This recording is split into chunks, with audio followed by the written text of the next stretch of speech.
Bună ziua, dragi prieteni, al dumneavoastră Pisică sunt și astăzi vreau să vă prezint un rucsac de vestă de la firma Cridex, uitați, tot după AliExpress sunt și ei, da, au o calitate.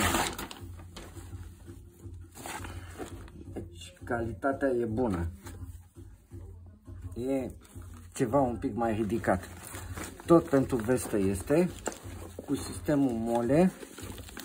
Aici are tot așa niște prinderi, să le dai jos să atașezi la bretelele de la vestă. Sistemul mole pe spate, poți să-l folosești și ca rucsac normal zi de zi. Ai chingile, ai tot. Să începem cu fața. Buzunar, aici destul de încăpător. Și mai ai opțiunea, dacă vrei și te deranjează mare, așa îl faci mai mic. Deci, vedeți cu cât se lățește. Ai cu fermoarul, ai închis, l-ai făcut mic. Adică l-ai făcut mic, mai subțire, da? Bun. Velcro, un buzunar destul de spațios aici. Destul de spațios. Și ăsta, dacă și avea și o puțină inteligență, așa, bun, să duce până jos și pe o parte și pe alta și să desface așa. Vedeți?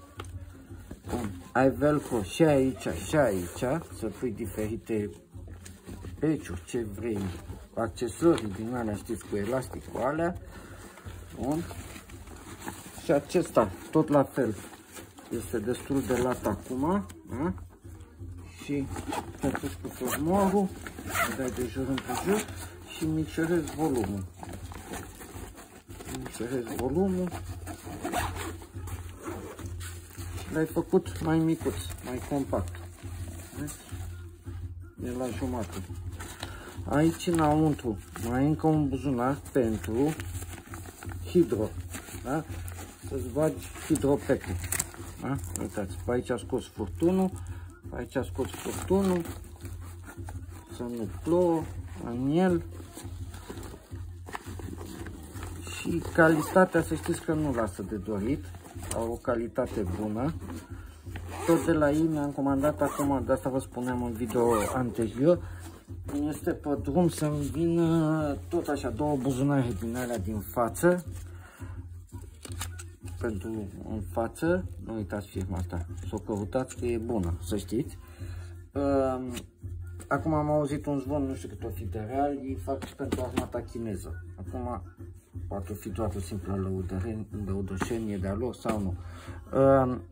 Tot de la ei mi-am comandat două buzunare din acelea din față, cum ne-am arătat mai devreme pe cele de la Ido Gear în video anterior, și aștept să-mi vină și alea. Cum îmi vin și alea, o să vă fac prezentare și la alea.